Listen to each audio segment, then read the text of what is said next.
कांतिपुर के छोटे से गांव में हेमदास अपनी पत्नी कल्याणी और बेटे रामू के साथ रहता था। रामू एकदम मूर्ख था। वह कोई भी काम धाम नहीं करता था। घर में रहकर वह सिर्फ आराम की रोटियां तोड़ता रहता था। हेमदास और कल्याणी अपने बेटे रामू से बहुत परेशान रहते थे। वह उसे कुछ कमाने धमाने को कहते थे, पर वह बहुत बड़ा मूर्ख था। उसे कोई भी काम नहीं आता था, ना ही उसे कोई कुछ काम देता था।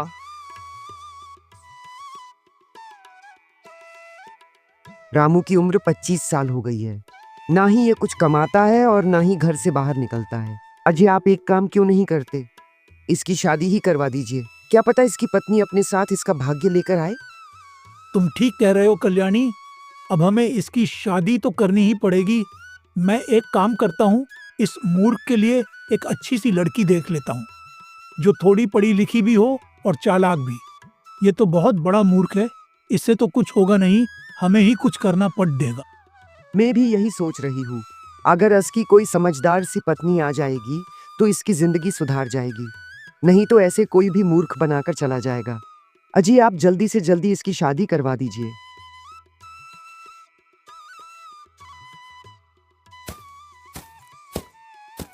कुछ ही दिनों में हेमदास उसके मूर्ख बेटे रामू की शादी करवा देता है। रामू की पत्नी अपने साथ कुछ दहेज भी लाई थी, जिससे हेमदास के घर का गुजारा हो रहा था। लेकिन कुछ ही दिनों में दहेज की सारी रकम भी खत्म हो गई और सारा घर का सामान भी खत्म हो गया। अब रामू की पत्नी समझ गई थी कि उसका पति बहुत बद्धा मूर्ख है और उसे गांव में कोई काम भी नहीं देता। इसीलिए रामू की पत्नी अपने ससुर से कहती है, पिताजी, आप घर के बड़े हैं, मैं आपसे कुछ कहना नहीं चाहती थी। मैंने कभी आपके सामने मुंह नहीं खोला था, लेकिन अब मैं मजबूर हो गई हूँ। मैं चाहती थी कि घर की बात बाहर ना निकले, मगर इस तरह से घर नहीं चलता। घर में कुछ भी नहीं है। कब तक यह सब देखती रहूं? आपने अपने मूर्ख बेटे की शादी मुझसे करवा दी। आपके बेटे के साथ शादी करके मेरी जिंदगी खराब हो गई। वह कोई भी काम नहीं करते हैं, बस दिन भर घर में बैठे रहते हैं। बहू, वह तुम्हारा पति है, तुम उसके बारे में इस तरह कैसे बोल सकती हो? पत्नी को हमेशा अपने पति की इज्जत करनी चाहिए। उनमें पति वाले कोई गुण भी तो होनी चाहिए, जिससे मैं उनकी इज्जत करूं। जो आदमी अपने परिवार का पेट नहीं भर सकता, उसकी इज्जत कौन करेगा? इज्जत उसकी होती है जो घर में 2 पैसे काम करके लाता है, घर में दिन भर चारपाई पर पड़े रहने वाले की नहीं। बेटा, तुम इतना गुस्सा क्यों होती हो? तुम रामू को समझाओ कि वह कुछ काम करे। पिताजी, मैं उन्हें क्या समझाऊं? मैं तो उन्हें समझा समझा कर थक चुकी हूँ।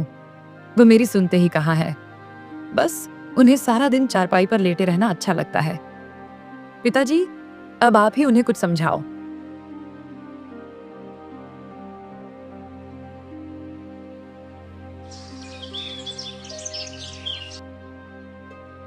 अगले ही दिन हेमदास रामू से कहता है, अरे बेटा, तुझे कुछ काम धाम करना चाहिए। अगर तू कुछ काम नहीं करेगा तो घर कैसे चलेगा? तू नहीं जानता कि तेरी पत्नी को तेरे बारे में कितनी चिंता में रहती है। बेटा, तू एक कम क्यों नहीं करता? तू कहीं से ज्ञान सीख ले। ये कुछ पैसे तुम इन्हें अपने पास रख ले, तुम्हें इनकी जरूरत पड़ेगी। पिताजी की बात मानकर रामू ज्ञानी को ढूंढने निकल जाता है।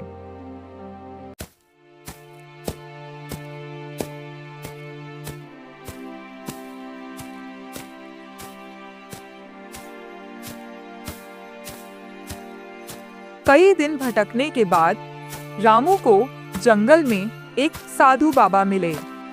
साधु बाबा को प्रणाम कर रामू ने कहा, बाबा, सुना है आप बहुत बड़े ज्ञानी हैं। आप लोगों को ज्ञान देते हैं। मैं कई दिनों से एक ज्ञानी को ही ढूंढ रहा था। फिर लोगों ने मुझे आपके बारे में बताया। इसीलिए ज्ञानी बाबा, आप मुझे कुछ ज्ञान दीजिए। मैं बहुत ही कष्ट में हूं। बेटा, तुम्हारा कल्याण हो। बेटा, बिना ज्ञान के मनुष्य को तो कष्ट होगा ही। मैं तुम्हें जरूर ज्ञान दूंगा, मगर मैं मुफ्त में किसी को ज्ञान नहीं देता। उसके लिए तुम्हें मुझे पैसे देने पड़ेंगे। ज्ञानी बाबा, आप मुझे ज्ञान देने की कितनी कीमत लेंगे? 1 ज्ञान का 1 पैसा। हेमदास ने रामू को 7 पैसे दिए थे। मगर अब मूर्ख रामू के पास 4 पैसे ही बचे थे। वो उसे ज्ञानी बाबा को दे दिए। 4 पैसे लेकर ज्ञानी बाबा बोले, तुम्हें मुझे 4 पैसे दिए हैं, इसलिए मैं तुम्हें सिर्फ 4 ही ज्ञान की बातें बताऊंगा। बहुत ही ध्यान से सुनना और इसे याद कर लो। पहला ज्ञान यह है, जिस बात को 5 आदमी बोले उसे सच मान लेना चाहिए। दूसरा ज्ञान यह है, धन प्राप्त होने पर किसी को भी बताना नहीं चाहिए। तीसरा ज्ञान यह है, अपनी पत्नी को कभी भी सच बात नहीं बतानी चाहिए। और चौथा ज्ञान यह है, अपने गुरु या राजा को हमेशा सच बात ही बतानी चाहिए। ज्ञान की चारों बातों को अच्छी तरह से याद कर अब मूर्ख रामू अपने घर की ओर निकल जाता है।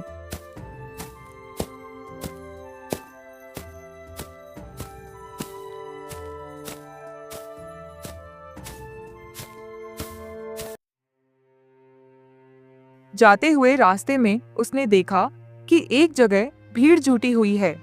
लोगों से पूछने पर उसे एक व्यक्ति ने बताया कि यहाँ एक भिखारी मर गया है, पर कोई वहां से उसे उठाकर ले जाने को तैयार नहीं था। तभी मूर्ख रामू वहां पर पहुंचा। भाई, तुम इतने सारे लोग हो, इस लाश को उठाकर कहीं जंगल में अंतिम संस्कार कर दो। भगवान आपसे खुश हो जाएंगे। हम इस लाश की अंतिम क्रिया क्यों करें? ना तो ये हमारा रिश्तेदार है और ना ही कोई जानने वाला।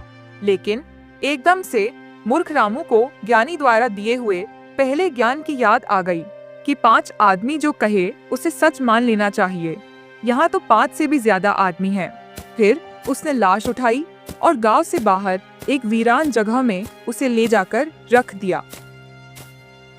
तभी उसने देखा कि भिखारी के फटे पुराने कपड़ों से बहुत सारे सोने के सिक्के गिर रहे हैं। उसने सारे सिक्के को जमा किया और अपनी जेब में रख लिया और बूढ़े भिखारी की लाश को जला दिया और चुपचाप अपने घर की ओर चल दिया।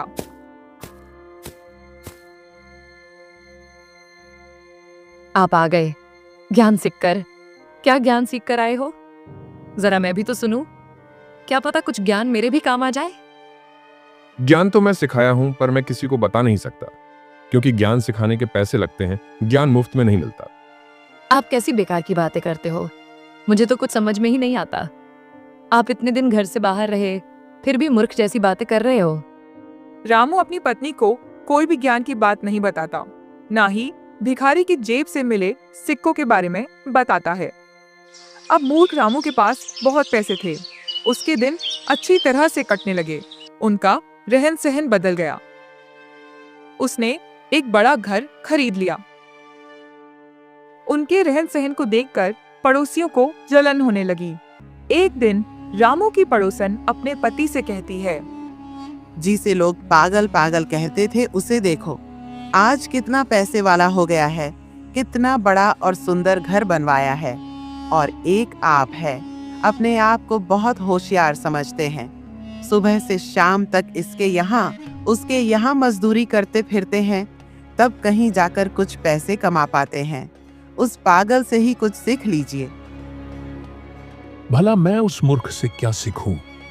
जो उसके नसीब में है वह उसे मिल रहा है, और जो मेरे नसीब में है वह मुझे मिल रहा है। आप सारी जिंदगी नसीब का रोना रोते रहे। यहाँ दुनिया आगे निकल रही है और आप नसीब के पीछे पड़े हुए हैं। मैं ही कल मूर्ख रामू के घर जाऊंगी और उसके धनवान होने का राज पता करूंगी।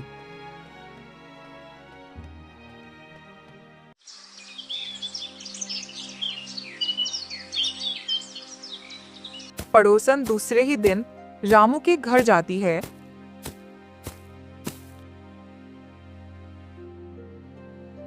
दीदी, रामू भैया क्या काम करते हैं जो आप लोग इतने ठाड़ बाड़ से रहते हैं? पूरे गांव में आपके धनवान होने के चर्चे हैं कि कैसे इतना मूर्ख आदमी धनवान हो गया। बहन, मैंने कभी पूछा ही नहीं कि वह क्या काम करते हैं। मैं तो उन्हें पूरा दिन घर पर ही देखते हैं। भला घर पर रहकर कौन सा काम हो सकता है? आपको उनसे पूछना चाहिए वह क्या काम करते हैं। भला कोई आदमी अपनी पत्नी से अपनी आमदनी छुपाता है क्या? जरूर ही वहां कोई गलत तरीके से धन कमाते होंगे। अगर रामू भैया आपसे सच में प्रेम करते हैं तो उन्हें आपसे कोई भी बात नहीं छुपानी चाहिए। तुम सही कह रहे हो बहन। मुझे तो अब डर लगने लगा है, कहीं वहां कोई गलत तरीके से पैसा तो नहीं कमा रहे हैं। मैं आज ही उनसे पूछूंगी।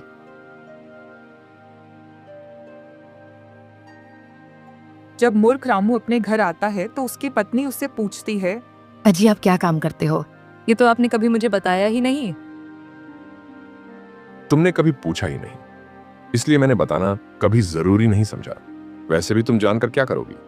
तुम्हें जो भी चाहिए था वह तुम्हें घर बैठे सब कुछ मिल रहा है। अगर तुम किसी चीज की परेशान हो तो मुझे बताओ, मैं अभी पूरी कर देता हूँ। अजी मुझे कोई परेशानी नहीं है, बस मैं ये जानना चाहती हूँ कि आप कौन सा काम करते हैं। मुझे डर है कि कहीं आप कोई गलत काम तो नहीं कर रहे हो। भला मैं क्यों गलत काम करूंगा? मैं बड़ी मेहनत से पैसे कमाता हूँ, खून पसीना बहाकर पैसे कमाता हूँ। मैंने तो आपको कभी मेहनत करते देखा ही नहीं। सारा दिन घर पर पड़े रहते हो, फिर आप मेहनत करने कब जाते हो? सच सच बता दो, आप क्या काम करने जाते हो? वरना मैं अपने मायके चली जाऊंगी, फिर पड़े रहना यहाँ अकेले। रामू अपने मन में सोचता है कि चलो ठीक है, इसे बता देता हूँ। फिर उसे साधु बाबा के दूसरी ज्ञान की बात याद आती है। पत्नी को कभी भी सच बात नहीं बतानी चाहिए, इसलिए वह अपनी पत्नी से झूठ बोलता है। दरअसल मैंने बाजार से 1 किलो देसी घी खरीदा और रात को 12 बजे उसे एक सांस में पी गया, जिससे मुझे बहुत सारे धन की प्राप्ति हुई। रामू की पत्नी दूसरे दिन अपनी पड़ोसन को अपने घर बुलाती है और उसे कहती है, बहन मेरे पति कोई गलत काम नहीं करते। दरअसल हमारे धनी होने का राज देसी घी है। देसी घी? हाँ देसी घी। अगर कोई आदमी रात में 12 बजे 1 किलो देसी घी पी लेता है तो उसे बहुत सारे धन की प्राप्ति होती है। ये बात तुम किसी को मत बताना, तुम मेरी बहुत अच्छी सहेली हो, बस इसलिए बता रही हूँ। ये बात सुनकर पड़ोसन बहुत खुश होती है। धनवान होने का राज जो पता चल गया था,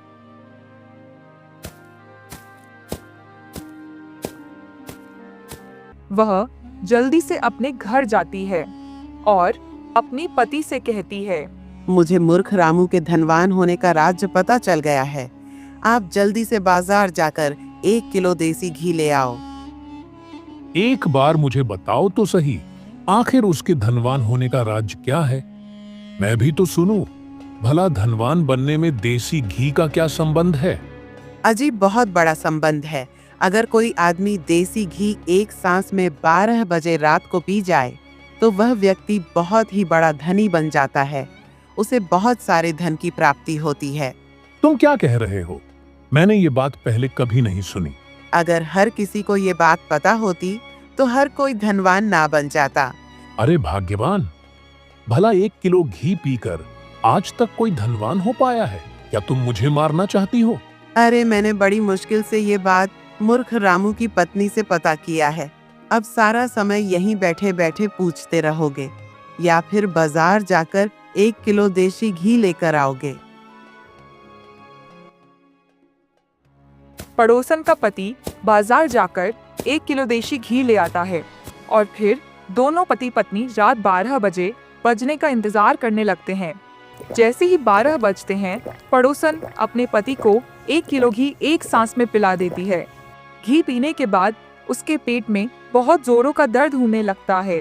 पेट दर्द इतने जोरों का होता है कि वह तड़पने लगता है, वह उलटी करने लगता है और अंत में वह मर जाता है।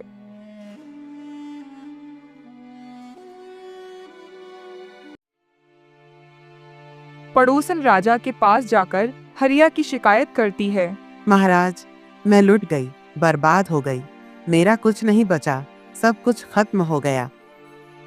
अरे कुछ बताओगी भी या फिर रोती ही रहोगी? महाराज, मेरे पति का देहांत हो गया है। उन्होंने 1 किलो देसी घी पी लिया था, जिससे उनके पेट में दर्द हुआ और वह मर गए। ये क्या बेकार की बात कर रही हो? अगर कोई आदमी 1 किलो देसी घी पिएगा तो वह मरेगा ही ना, बचेगा थोड़े ना। तुम्हारा पति कहीं पागल तो नहीं था? अरे नहीं नहीं महाराज, मेरे पति पागल नहीं थे। पागल तो वह मूर्ख रामू है जिसने मुझे ये नुस्खा बताया था। उसने मुझे बताया था कि अगर कोई आदमी 1 किलो देसी घी रात को 12 बजे एक सांस में पी जाए तो वह धनवान हो जाता है। इसलिए मैंने अपने पति को 1 किलो देसी घी पिला दिया। राजा ने मूर्ख रामू को अपने दरबार में बुलाया और सारा माजरा पूछा। क्यों रे रामू, तू लोगों को पागल समझता है क्या कि 1 किलो घी का नुस्खा बताकर लोगों की जान के साथ खिलवाड़ कर रहा है? धनवान होने के लालच में इसका पति एक ही सांस में 1 किलो देसी घी पी गया और फिर वह मर गया। इसके लिए तुझे कड़ी से कड़ी सजा मिलेगी। तभी रामू को साधु बाबा की ज्ञान की बात याद आती है कि अपने स्वामी या राजा को झूठ नहीं बोलना चाहिए।